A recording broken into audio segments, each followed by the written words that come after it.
When men first started studying leadership, after they began exhibiting it, and it was almost exclusively men, the only theory that there was behind leadership was the theory that God made leaders.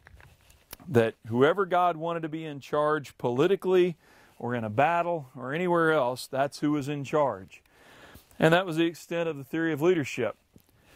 Then a couple thousand years ago, we began to think of leadership as a series of traits. That the leader was smarter and stronger and faster or wealthier than everybody else. And so that gave rise to what we now call trait-based theory of leadership.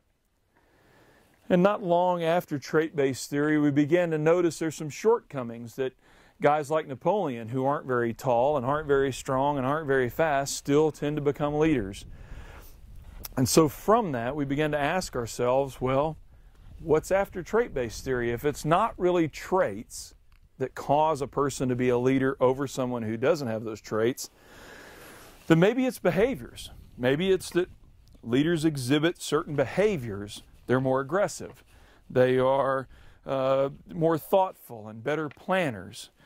And so that gave rise to a theory called the behavioral-based theory of leadership.